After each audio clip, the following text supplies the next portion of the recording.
Dulur-dulur, sudah kita peloi program acara Hikmah Ramadan.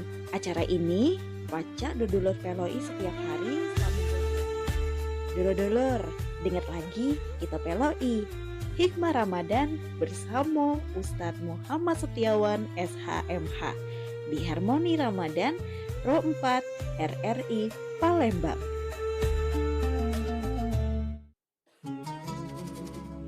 Ya, assalamualaikum warahmatullahi wabarakatuh. Dodolur galo-galo. Senang nih Cak Iwan balik lagi menyapa dalam program Dialog Hikmah Ramadan di Pro 4 Palembang. Pada kesempatan sore ini kita bakal ngebahas tema imam kepada malaikat. Ya, telah hadir bersama kita narasumber Ustadz Muhammad Setiawan SHMH. Terima kasih Ustadz sudah berkenan hadir bersama kami. Dialog ini juga bisa disaksikan lewat streaming YouTube Pro 4 Palembang. Ya, baik Ustadz silakan saja materinya. Iya, makasih Cik Iwan.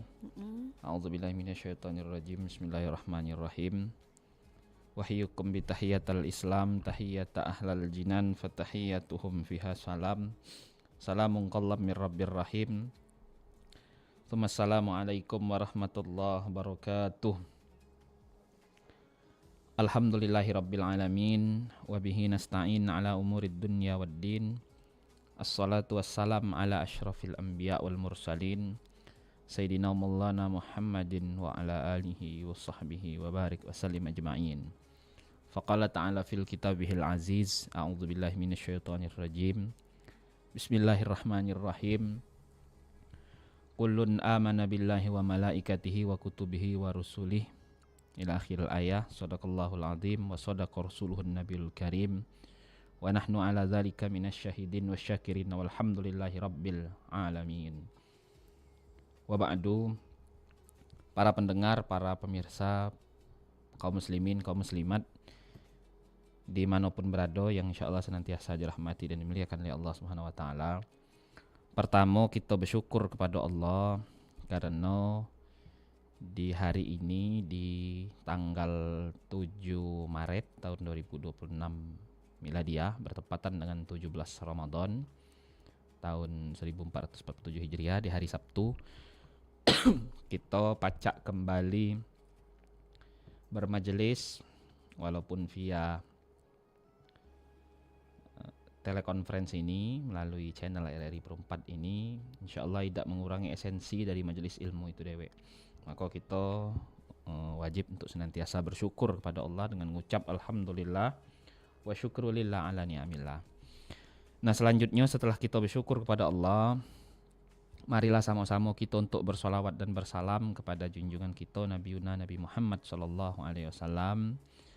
Salawat dan salam tersebut juga kita kirimkan kepada para keluarga, para sahabat, para kerabat dan seluruh umat beliau yang istiqomah ada di jalan beliau hingga akhir zaman kelak dengan membaca Allahumma sholli ala sayyidina Muhammad wa ala ali sayyidina Muhammad.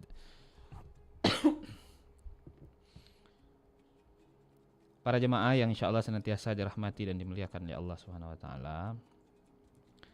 Hari ini tanggal 17 Ramadan adalah semalam ya, sudah mulai 17 dan ini sudah masuk 18 bentar lagi.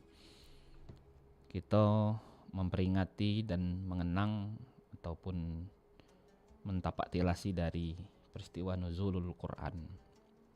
Sebenarnya tema tentang kitab suci itu ada pada tema besok insyaallah. Tapi kami singgung sedikit karena hari ini momennya nuzulul Quran.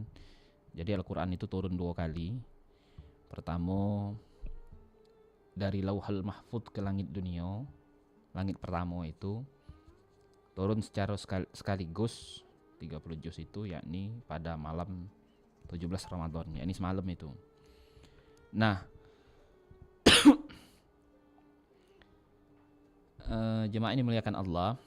Setelah turun pada 17 Ramadan itu dari langit dunia, maka turunlah kepada baginda Nabi kita SAW itu secara bertahap dan berturut-turut sesuai situasi dan kondisi. Jadi ada 2 peristiwa turunnya Al-Quran itu. Pertama yang turun sekaligus ialah yang di bulan Ramadan, dan selanjutnya yang turun secara bertahap itu sepanjang masa kenabiannya baginda Nabi kita sallallahu alaihi wasallam. Itu turun secara bertahap, secara berturut-turut dan sesuai situasi kondisi yang ada pada masa beliau dan masa kehidupannya beliau sallallahu alaihi wasallam. Jemaah ini dimuliakan dan dirahmati oleh Allah Subhanahu wa taala. Selanjutnya kita akan membahas terkait tema hari ini, yakni beriman kepada malaikat. Iman kepada Allah. Jadi ada 6 item rukun iman itu dalam Ahlus Sunnah wal Jamaah. Iman kepada Allah, iman kepada malaikat, iman kepada kitab, iman kepada nabi dan rasul, iman kepada hari kiamat, dan iman kepada qada dan qadar. Hampir seluruh dari ke-6 item rukun iman ini seluruhnya adalah berbicara tentang gaib. Sesuatu yang gaib, sesuatu yang gaib, sesuatu yang tidak kasat oleh mata, sesuatu yang tidak fisik, sesuatu yang tidak dirasa dengan indera, akan tetapi sesuatu yang tersimpan di dalam kolbu atau di dalam sanubari kita masing-masing. Hanya beberapa yang dia bentuknya tidak fisik, karena memang setelah dihafal itu dinukilkan atau dimaktubkan, ya ini Al-Quran itu dewek, salah satu kitab suci, dan baginda Nabi kita SAW, kehadiran beliau yang masih bisa kita saksikan secara fisik. Selebihnya, sisanya itu adalah beriman kepada yang gaib, yang itu tidak kita temui secara langsung, tapi kita imani secara qalbi, hati sanubari kita. Termasuk iman yang kedua ini, yakni beriman kepada para malaikat-malaikatnya Allah. Jemaah ini muliakan Allah. Sebelum kita cerita terkait dalam tentang iman kepada malaikat, ada 3 makhluk yang Allah ciptakan, yang di situ masing-masing ada perbedaan antara masing-masing ketiga makhluk ini tadi. Pertama namanya malaikat. Malaikatnya Allah ciptakan dari nur, dari cahaya. Malaikat ini Allah tunjukkan sifat kepada dirinya, satu sifat cuman, yakni taat kepada perintah. Jadi Allah tunjuk kebaikan penuh tanpa ada keburukan sedikit pun di dalamnya. Jadi memang setelannya malaikat ini sesuatu yang tahir, sesuatu yang suci. Itu yang pertama. Yang kedua, Allah menciptakan yang namanya jin. Allah menciptakan yang namanya jin. Jin ini terbagi kepada 2. Ada dia yang muslim, ada dia yang kafir. Yang muslim, Allah berikan kepadanya sifat ketaatan, dan juga Allah berikan kepadanya sifat kemaksiatan. Yang kafir dulunya juga sama, tapi setelah dikutuk dan dihukum oleh Allah, maka sifat ketaatannya Allah mbek, dan sepenuhnya Allah nunjuk sifat keburukan, yakni sifat kemaksiatan. Lalu yang ketiga, ada makhluk namanya manusia. Ialah kita ini. Kita ini hakikatnya sebelumnya sama dengan jin. Allah nunjukkan sifat taat di dalam diri kita. Plus juga Allah tunjukkan sifat maksiat. Jadi kebaikan juga Allah tunjuk, keburukan juga Allah tunjuk kepada diri kita. Nah, tapi Allah tidak pernah menghukum ataupun mengutuk manusia, kecuali manusia tertentu seperti Abraha, Namrud, Fir'aun, Samiri, dan lain sebagainya, yang diceritakan memang jelas dalam Al-Quran sebagai manusia, memang wujudnya manusia, tapi sifat dan ruhnya adalah ruhnya syaitan. Laknatullah alaih. Tapi manusia pada umumnya itu Allah tunjuk sifat kebaikan, sifatnya malaikat taat, dan Allah tunjuk sifat keburukan, yakni sifatnya syaitan maksiat. Ini memuliakan Allah. Kalau malaikat taat maka itu sesuatu biasa, memang lah model dan memang sudah setelannya mudah itu. Kalau syaitan sifatnya maksiat, ya memang itulah tugasnya. Nah, tapi untuk khusus untuk jin yang dia non syaitan, yang dia bukan syaitan, dan khususnya lagi untuk kepada kita yang punya diri ini, yakni manusia, Allah tunjukkan kepada kita kedua-duanya, yakni sifat taat dan sifat maksiat. Ketika sifat taat kita itu lebih mengalahkan sifat maksiat kita, karena kita kedua-duanya dicampur, diadu di dalam diri pribadi kita ini, maka makom kita itu lebih mulia daripada malaikatnya Allah Subhanahu wa taala. Siapa yang sudah sampai ke derajat itu, yakni baginda Nabi kita Muhammadin sallallahu alaihi wasallam, disusul para sahabatnya yang soleh, disusul oleh para ulama dan aulia wali-walinya Allah yang soleh yang dekat kepada Allah. Derajatnya lebih tinggi daripada malaikatnya Allah. Ketika manusia itu menggunakan ketaatannya lebih dominan dibanding kemaksiatannya, maka derajatnya lebih tinggi dibanding malaikat. Tapi jemaah yang dimuliakan Allah, pun sebaliknya,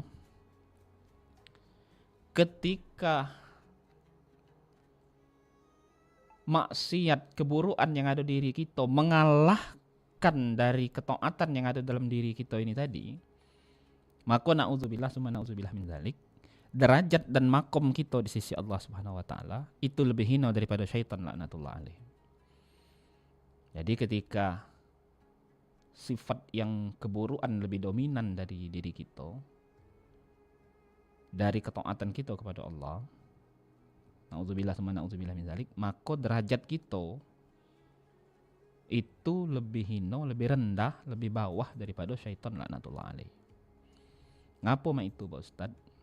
Karena setan itu memang sudah sifatnya ninjuk keburukan. Malaikat itu memang sudah sifatnya ninjuk kebaikan. Tapi ketika kita manusia, ketika dua itu diadu, maka itu bukan sesuatu yang mudah.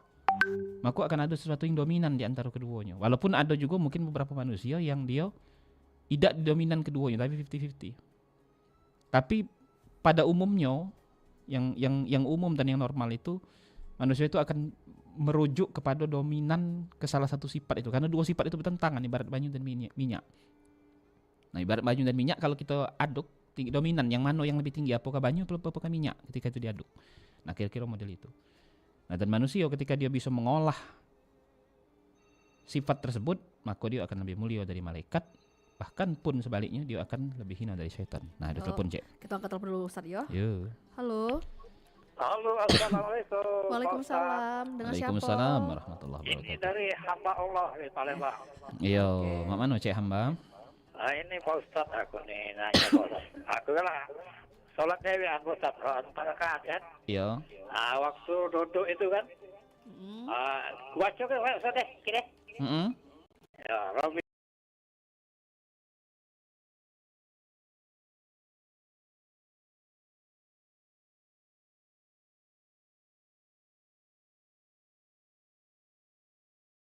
Ini wajib ini warpa ini wasuk ini ini ini wakwani. Yo. Nah itu seandainya Pak Ustadz ya maklum lah Pak Ustadz.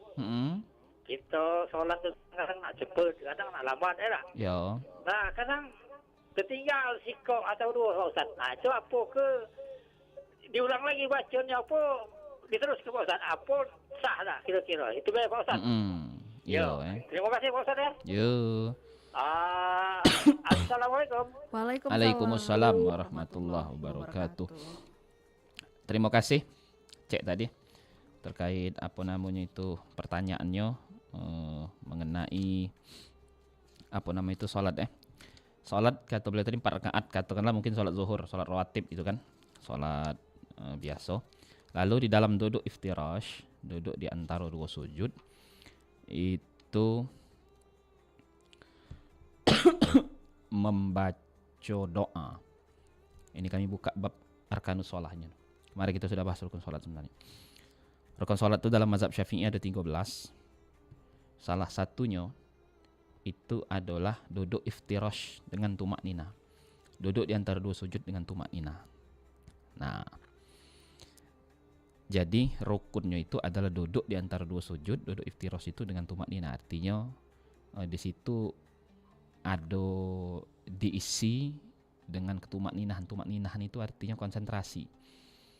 Nah, ketika kita baca doa duduk antara dua sujud itu tadi, lalu ada kalimat yang tertinggal. Nah, jawabannya apakah sah? Jawabannya insya Allah sah. Karena ngapo? Karena duduk iftirosnya itu yang menjadi, yang tumak ninahnya itu menjadi apa namanya itu menjadi rukun dari sholat itu deh. Nah, ketika dia membaca doa yang kurang sempurna lah katakanlah, entah itu kurang, entah itu salah, entah itu tidak lengkap, maka keafdolan di dalam duduk iftirosnya itu yang berkurang, bukan membatalkan dari rukun sholatnya itu tadi.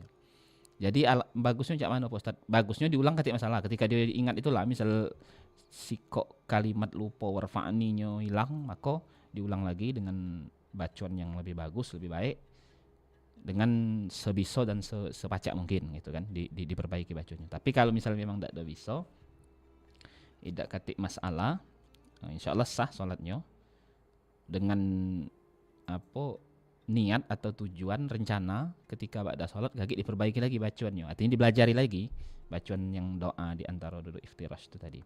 Itu baik, insyaallah sah salatnya.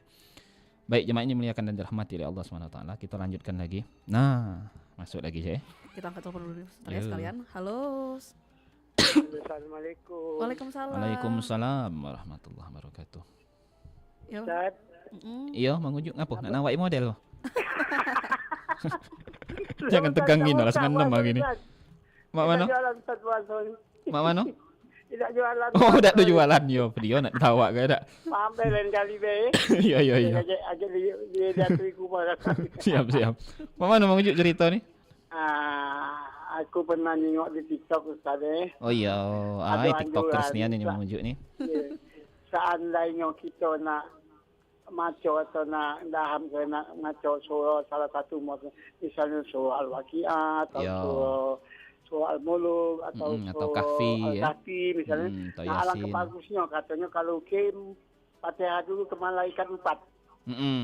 Contohnya misalnya ditunjuknya contoh wa ila hadrati malaikatil muqarrabin. Ya, Khususan malaikat Mikail alaihissalam, malaikat Israfil alaihissalam, malaikat Jibril alaihissalam, malaikat Israil alaihissalam. Ya. Nah, setelah itu dengan orang tua dulu, baru apa kendak kita nak macam surah apa kita tu. Ya. Nah, yang nak ditanya ke apa memang bagus anjurannya macam itu? Ada keterangan lain tak? Ya. Itu biasa saja. Terima kasih. Ya, payu mengujuk. Terima kasih. Assalamualaikum. Waalaikumsalam warahmatullahi wabarakatuh. Terima kasih mengujuk, bagus pertanyaannya. Mengujuk tadi dapat informasi itu dari TikTok. Nah, ini menandakan mengujuk ini TikTokers murni ini. Nah, jawaban dari pertanyaan tadi, pertama yang nak kami jawab adalah bagus mengujuk.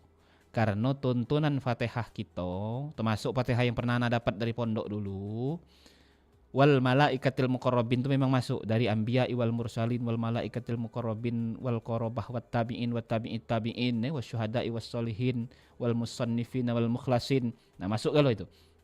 Jadi apakah bagus ya punya mengujuk. Memang tuntunannya secara umum mengujuk ya. Kalau kita buka di risalah Yasin yang enggak dibagi ke waktu 40 hari itu, kalau kita buka ada tuntunan Fatihah model itu. Dan ana pribadi sebelum ngaji itu memang ada tuntunan dulu dapat dari kiai sebelum ngaji Quran itu, bukan hanya surat tentu tapi sebelum ngaji Quran intinya, sebelum kita belajar ngaji itu, baik ngaji Quran ataupun yang masih belajar di Iqra atau turutan, Fatihah ke guru-guru kita yang sanad Qurannya ada pada kita, dan termasuk juga wal malaikatil muqarrabin itu tadi. Jadi jawabannya bagus. Nah, tapi yang khusus kepada malaikat 4 itu ana cuman pernah dapat keterangan ada beberapa tawassul di dalam yang diajarkan oleh beberapa ulama tertentu, dan itu adalah bentuk ijtihad sebenarnya karena 4 itu adalah malaikat utama, itu dipatihahkan dan itu bagus. Nah, tapi kalau ana pribadi belum mendapatkan literatur dan referensi tambahan yang lebih jelas. Itu sanadnya dari mana, dari siapa, sudah itu fadilah dan keutamaannya apa, dan bentuk ngamalkannya juga cak mana belum dapat.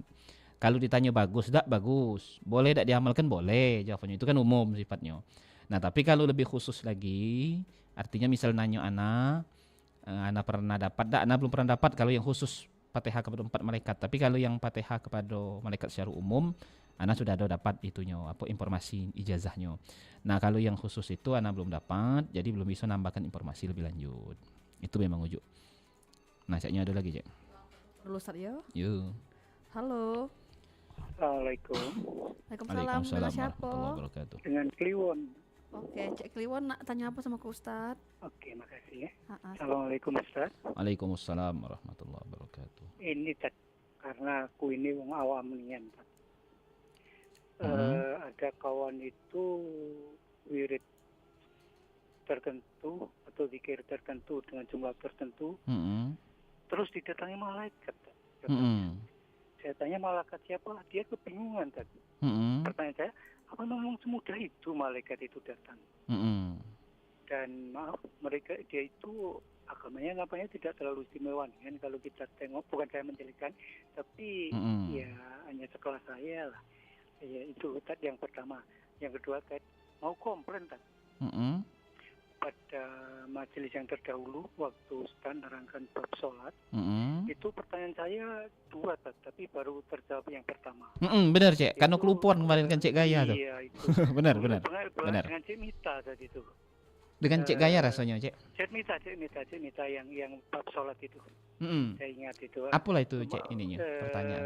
Pertanyaan saya waktu bahas sholat itu yang belum terjawab, apa maksudnya nian dari ayat yang menyatakan jadikanlah sabar dan sholat itu sebagai penolongmu. Oh gitu. iya ini. Jadi kalau boleh saya sarankan kepada Cik Iwan, bawa kertas sama pena. Jadi kalau ada pertanyaan dari pendengar itu dicatat, walaupun hanya sekedar catatan ringkas saja. Jadi kalau Pak Ustadz karena sibuk nerangke kemudian lupa pertanyaan itu, si penyiar itu ada catatan sehingga pendengar itu tidak, ya kadang masuk ke sini ini susah. Jadi kalau pertanyaan tidak terjawab itu kayak kecewa gitu, maaf kecewa. Ya. Jadi saya rasa itu tidak terlalu susah. Terima kasih Tad. Jadi yang pertama itu tentang malaikat itu tadi. Yang kedua orang didatangi malaikat ya. Tentang yang kedua sholat. seperti sholat ya. Sebagai penolongmu itu.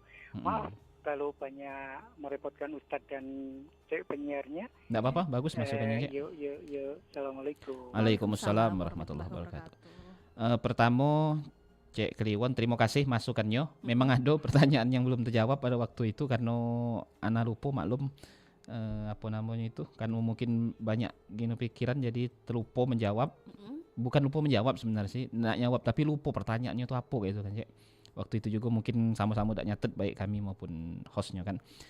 Itu mohon maaf yang pertama. Yang kedua terima kasih Cek Kliwon atas pertanyaannya dan atas masukannya. Insyaallah kita tindak lanjuti masukannya.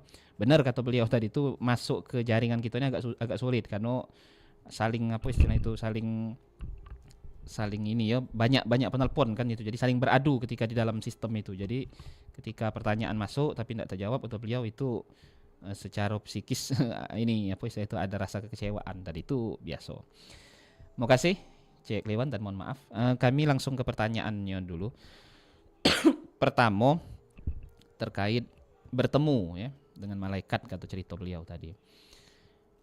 Ana nak menjelaskan dulu. Pertama bertemu itu ada 2 macam dengan sesuatu yang gaib itu. Pertama bertemu dalam ru'ya, di dalam mimpi. Yang kedua bertemu secara yaqadzah, bertemu secara langsung. Nak dia bertemu dengan malaikat ataupun dia bertemu dengan nabi ataupun hatta dia ngaku bertemu kepada Allah, maka ada dua model dalam Ahlussunnah wal Jamaah itu yang dikatakan bertemu itu apakah di dalam ru'ya atau secara yaqadzah. Nah, mungkin itu kaki bisa ditelaah be. Lalu selanjutnya yang kedua, kata beliau tadi sosok katakanlah wong yang mengaku dia ngomong bertemu dengan malaikat itu sosok yang biasa. Kita mungkin tidak menilai dari apa casing ataupun dari penglihatan fisik zahir yang kita jingok, mungkin dia wong biasa, tapi mungkin batinnya, jiwanya itu dekat kepada Allah bisa jadi kan. Artinya tidak menutup kemungkinan wong biasa itu punya makom luar biasa di sisi Allah, dan wong yang luar biasa juga mungkin terkenal di mana-mana, mungkin di sisi Allah tidak kati apa-apa karena Allah memandang hati dan kita tidak pernah tahu hati wong itu kan. Semaksiat pun apa itu kita tidak pernah tahu apa isinya, dan setaat pun itu kita tidak pernah tahu juga apa isinya. Jadi itu sesuatu yang sangat tidak bisa diukur dan tidak bisa kita jingok secara langsung. Nah, selanjutnya balik ke cerita bertemu dengan malaikat. Segala sesuatu itu bertemu dengan apapun itu, entah dia mungkin merasa naik haji bertemu Ka'bah, bertemu dengan malaikat, bertemu dengan nabi, bertemu dengan wali, nah bertemu dengan siapapun itu, entah bertemu dengan keluarganya atau bertemu orang soleh, maka ketika yang ditemuinya itu adalah sesuatu yang baik dan berdampak baik, artinya yang dia temui itu baik, keadaannya baik dan berdampak baik kepada dia, maka kita sebagai wong yang ndak bisa memverifikasi dan memvalidasi yang dia ceritakan itu, apakah dia bohong atau tidak, kan ndak kati alat validator dan alat verifikatornya. Nah, maka ketika sesuatu itu baik, maka kita bagus untuk berhusnuzon. Bisa jadi yo nian. Contoh misal katakanlah ana coba analogi kan, kata yang wong yang pernah cerita ke Cik Kliwon tadi, bahwasanya aku bertemu malaikat, katanya Cik Kliwon dia ngomong. Nah, ketemu katanya misal ini ya, dia nganalogi kan malaikat itu nunjuk pencerahan, nyuruh taat, sudah itu nyuruh nyawi maksiat. Nah, bagus. Artinya kan yang dia temui bagus dan dampaknya pun juga bagus. Nah, maka tugas kita untuk husnuzon, baik sangko, kalau memang benar yang diceritakannya tadi, mudah-mudahan insya Allah kebaikan, dan memang insya Allah memang mudah-mudahan benarnya, artinya kan kebaikan.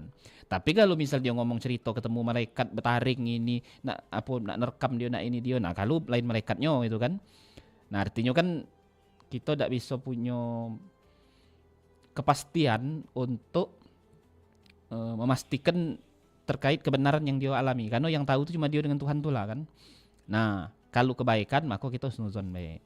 Tapi kalau misalnya dia cerita itu yang dia temui itu malah sesuatu yang membuat dia malah, ya maaf ngomong, nauzubillah, dia malah menuju ke jalan keburukan, maka ya kemungkinan besar yang dia temui atau dia alami itu bukan sesuatu yang baik, artinya ya bukan malaikat, bisa jadi kan model itu kira-kira. Nah, tapi jemaah yang muliakan Allah, ana tidak bicara ke apakah benar atau tidaknya, tapi sekarang ini ketika sesuatu itu baik, maka kita bagus wajib untuk husnuzon. Nah, tapi ketika sesuatu itu buruk, maka kita untuk waspada dan untuk jangan mudah mempercayai. Itu baik sebenarnya pegangan kita. Itu untuk jawaban dari pertanyaan yang pertama tadi. Nah, pertanyaan yang kedua tadi, Allah memang benar menggandengkan kata-kata sabar dan kata-kata salat. Nah, ngapolah Allah tuh menggandengkan dua kata itu gitu kan dalam Al-Qur'an itu. Ana lupa ayat keberapa tapi itu Al-Baqarah. Dan Allah mendahulukan sabar dulu baru salat. Di situ sebenarnya ada pelajaran, ada makna filosofis yang terkandung di dalam tafsiran ayat itu tadi. Pertama, secara fikih, ketika kita kondisi emosional kita tuh tidak stabil, maka kehusyuan itu agak susah didapat. Kita ini stabil baik, kadang kondisi-kondisi fisik kita stabil, tidak kata apa-apa, tidak ada banyak ego pikiran, tidak ada banyak ego problem. Lagi kadang lupa dengan rakaat la 3 4. Lah maco surat apa belum? Nah, kira-kira macam itu. Lagi kadang terbersit cak itu. Apalagi kondisi kita penuh dengan ada sifat amarah, ada sifat dendam, ada problem-problem, ada pikiran-pikiran yang kurang baik dan segala macam. Nah, maka kata Allah sabar itu stabilkan atau netralkan dulu kondisi psikismu sebelum engkau sholat. Karena sholat ini kan ibadah fisik dan ibadah psikis. Fisiknya ya kita bergerak kan, tegak, duduk, itidal segala macam itu. Psikisnya tadi dalam bacaan itu kita menghayati untuk kita merasakan seolah-olah kita berjumpa kepada Allah. Nah, kira-kira macam itu. Sholat itu kan menghadap Allah. Nah, jadi fisikisnya harus dihadirkan. Nah, jadi ketika sifat sabar kita itu tumbuh, artinya kan secara tidak langsung segala sifat-sifat kurang baik itu tadi dalam badan ini akan netral. Nah, ketika ada netral, barulah di situ kita bisa melaksanakan sholat itu dengan baik. Nah, itu secara fikih. Adapun secara tasawuf, maksudnya sabar dengan sholat itu tadi, apapun keadaan yang kita terima, apapun kondisi situasi yang ada pada diri kita, keluarga kita, lingkungan kita, dan dunia kita, maka kita dianjurkan oleh Allah itu untuk mengontrol kesabaran kita. Ketika sabar itu sudah terkontrol dengan baik, maka barulah di situ kita diperintahkan untuk menghadap kepada Allah. Nah, jadi misal contoh kondisi ekonomi finansial kita kurang membaik, kondisi keluarga anak bini kita lagi kurang mendukung, kondisi lingkungan begawi kerja kita lagi tidak bersahabat, banyak problem-problem yang ada. Nah, maka jemaah ini muliakan Allah, salah satu caro untuk kita menetralkan segala itu tadi ialah dengan sholat. Tapi sebelum kita dengan sholat ini tadi, kita harus terlebih dahulu sabar. Artinya dengan kondisi ini jangan sampai menjadikan kita justru jauh kepada Allah, bahkan kesannya, bukan kesan, bahkan dampaknya terakhirnya kaki pacak jadi meninggalkan sholat itu dewek. Nah, maka ketika kita sudah sabarnya sudah dilatih, sudah bagus, maka sholat kita insyaallah sempurna dan bernilai, baik itu secara kacamata fikih maupun secara kacamata tasawuf. Baik, jemaah ini muliakan dan rahmati oleh Allah Subhanahu wa taala. Kita balik lagi ke cerita tadi. Malaikat tadi. Malaikat ini jumlahnya sangat banyak dan jumlah pastinya hanya Allah Subhanahu wa taala yang tahu. Dan hampir seluruh yang berkaitan dengan kebaikan itu Allah utus malaikat untuk menjaga dan melaksanakan kebaikan tersebut. Ada malaikat yang Allah perintahkan cuman untuk sujud baik kepada Allah. Sejak dia diciptakan sampai hari kiamat. Ada malaikat yang Allah perintahkan hanya untuk menjaga barang-barang atau benda-benda sesuatu. Ada malaikat yang Allah tugaskan untuk melaksanakan sesuatu tertentu. Dan jumlahnya sangat banyak disebut oleh Al-Quran. Ada namanya malaikat Zabaniyah. Ada namanya malaikat yang tidak disebut namanya, yang itu datang ke alam kubur sebelum Mungkar dan Nakir. Dan ada malaikat-malaikat lain.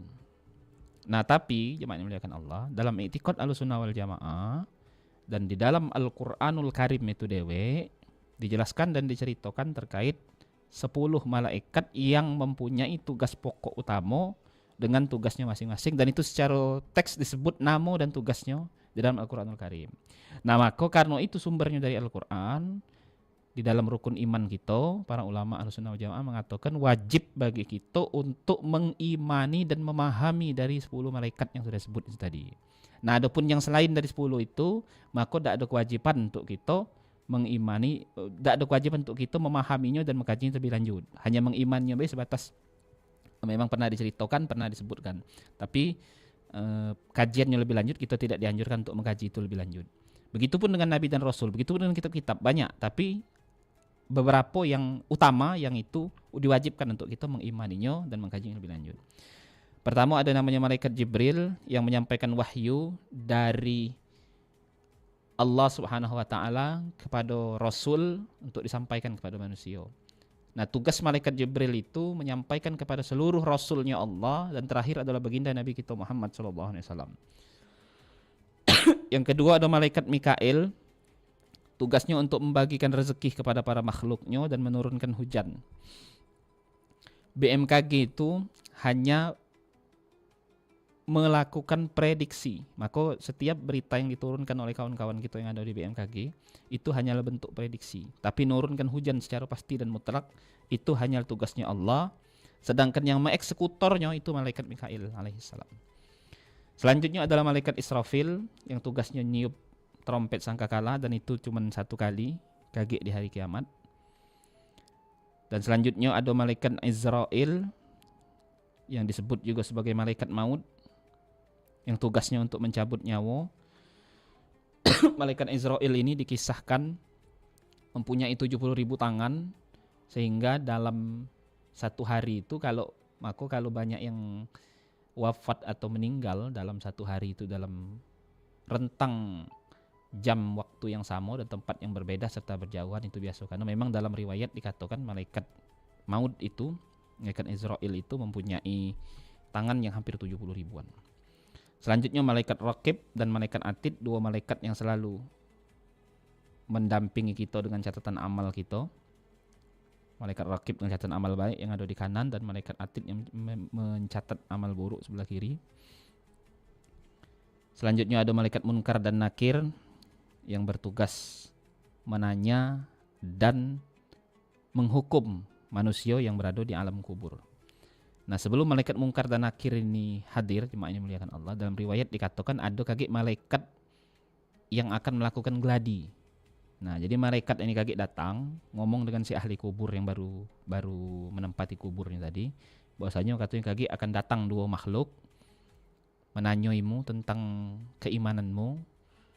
Dua itu juga ciptaan Allah, jangan ditakuti katanya. Sama seperti kau. Kaki jawablah dengan jawaban ini. Nah, maka dua malaikat itu yang pertama nih kaki ngajarkan, lalu dia pergi, dan malaikat mungkar dan nakir lah baru nanti akan melakukan eksekutor secara rohani. Jadi Allah Ta'ala itu memberikan sesuatu yang sangat lemak bagi kita. Sudah dikasihkan apa namanya tryout-nya dulu, technical meeting-nya, lalu malaikat itu tadi, baru kaki hanya tadi pelaksanaannya nian itu dengan kedatangan mungkar dan nakir. Selanjutnya ada malaikat Malik dan Ridwan. Malaikat Malik yang bertugas menjaga neraka dan malaikat Ridwan yang bertugas menjaga surga. Jemaah yang dimuliakan dan dirahmati oleh Allah Subhanahu wa taala. 10 malaikat ini beserta dengan tugas-tugasnya wajib untuk kita imani dan wajib untuk kita percayai serta untuk kita pelajari dan kita kaji. Wabil khususnya lagi, dua malaikat yang senantiasa ada bersama kita dengan dua catatan amalnya. Amal kita maksudnya yang dipegang oleh malaikat itu, yakni malaikat Raqib dan malaikat Atid dengan catatan amal baik dan catatan amal buruknya. Apa maknanya? Jemaah ini muliakan Allah. Artinya kita ini senantiasa dinjuk CCTV oleh Allah, dua lagi CCTV-nya. Yang itu CCTV-nya tidak mungkin error, karena itu CCTV-nya makhluk yang paling mulia, terbuat dari cahaya dan taat, tidak kata maksiat. Dan itu sistemnya selalu sesuai dengan situasi, kondisi dan keadaan yang ada. Nah, maka tugas kita, salah satu pelajaran filosofis dari kita beriman kepada malaikat ini ialah agar kita ini senantiasa merasa diawasi oleh Allah dan senantiasa kita merasa mengawasi Allah Ta'ala.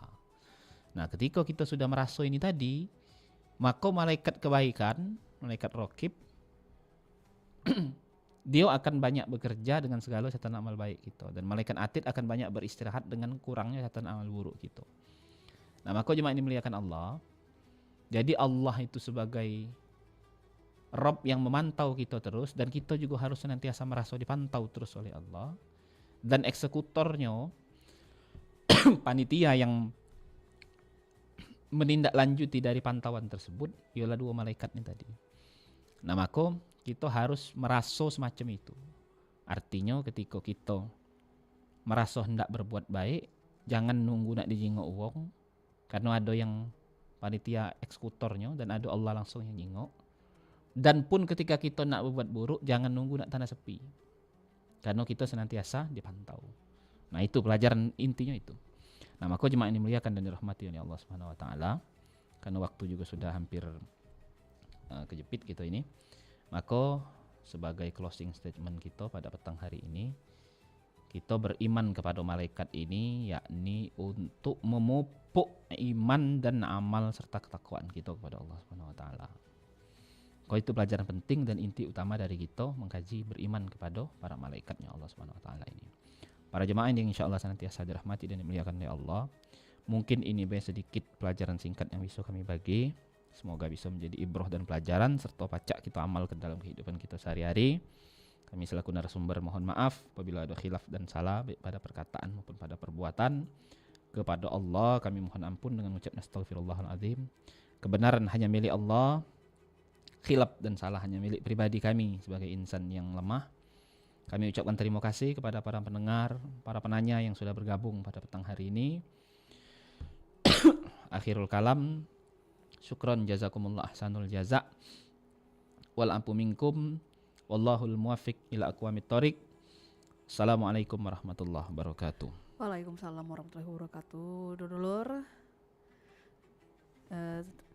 rasanya sudah di penghujung dialog hikmah Ramadan sore ini. Makasih untuk Ustadz Muhammad Setiawan atas ilmu dan pencerahan yang telah dibagi ke. Ya, Semoga materi yang telah disampaikan hari ini memberi hikmah dan menambah keimanan kita di bulan suci Ramadan ini. Saya Cak Iwan pamit undur diri untuk dialog hikmah Ramadan. Jangan kemana-mana, tetap di Perompat karena sebentar lagi kita bakal siaran langsung dari Relay Pro 1 untuk nanti ke azan dan beduk maghrib untuk wilayah Kota Palembang dan sekitarnya.